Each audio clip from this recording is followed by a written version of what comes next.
The room is cold.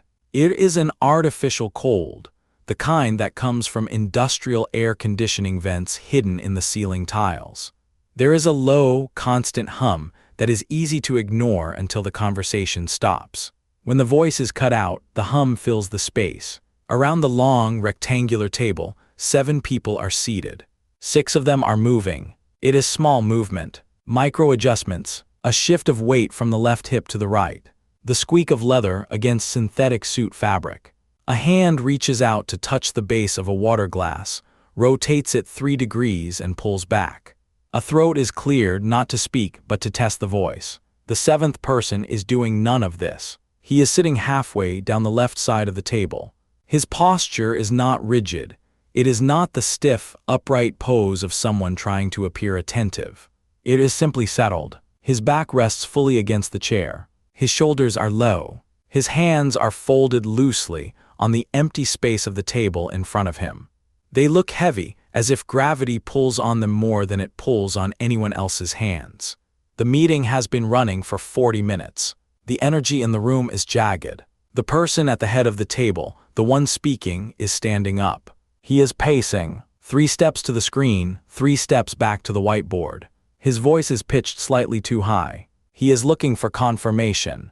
Every time the speaker makes a point, he scans the faces of the 6 people who are moving.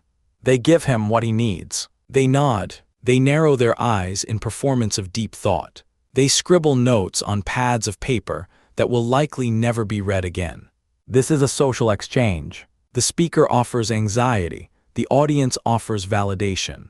It is a loop, but the loop breaks at the 7th chair. The man who is staying still does not nod. He does not frown. He does not smile. He is watching the speaker, but his gaze is unweighted. It is the way one might look at a traffic light, waiting for it to change. It is observation without participation. The speaker senses this. He doesn't look directly at the still man, but his body knows where the silence is coming from. You can hear it in the cadence of the presentation. The speaker talks faster when he is near the still man.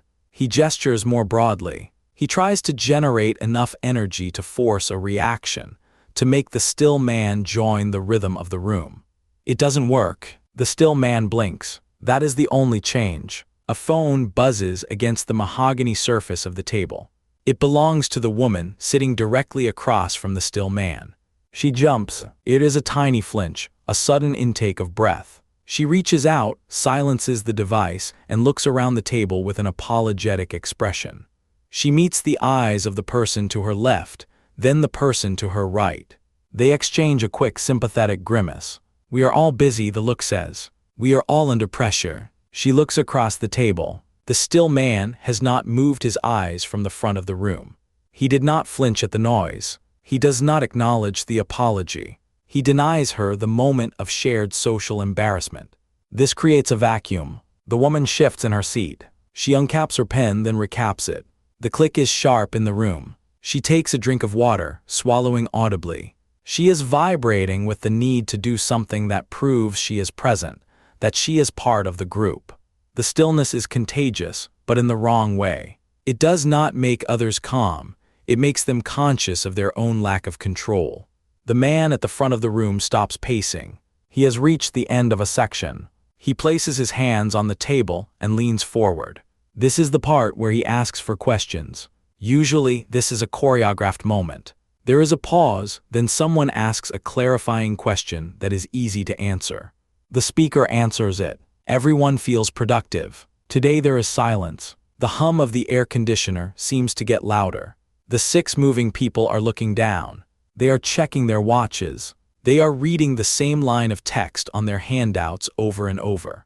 They are terrified of the silence because silence feels like judgment. The still man is looking at the speaker. He is the only one making eye contact. The speaker looks back. He waits. He expects the still man to speak. The dynamic of the room demands it. The still man is the anomaly. Therefore, he must be the one to break the tension. But he doesn't. He breathes in. He breathes out. The rhythm is slow, completely out of sync with the rapid, shallow breathing of the man standing up. 5 seconds pass. 10 seconds. In a modern conversation, 10 seconds is an eternity. It is enough time for the social fabric to tear. The person standing at the head of the table begins to sweat. You can see the shine on his forehead. He clears his throat. He looks at his own shoes. He is waiting for permission to continue. The still man simply waits. He is comfortable in the gap. He does not feel the need to fill it. He is not holding the silence hostage. He is just letting it exist. Finally, the speaker breaks. He laughs, a short, nervous sound that has no humor in it. He clicks to the next slide. He starts talking again, faster this time, stumbling over a few words.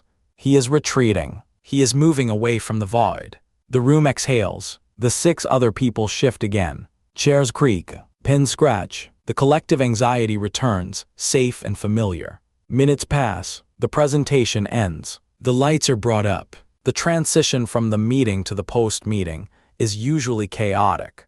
People stand up quickly. They check phones immediately. They form small clusters near the door, talking about lunch or traffic or the weather. They use noise to wash away the stress of the last hour.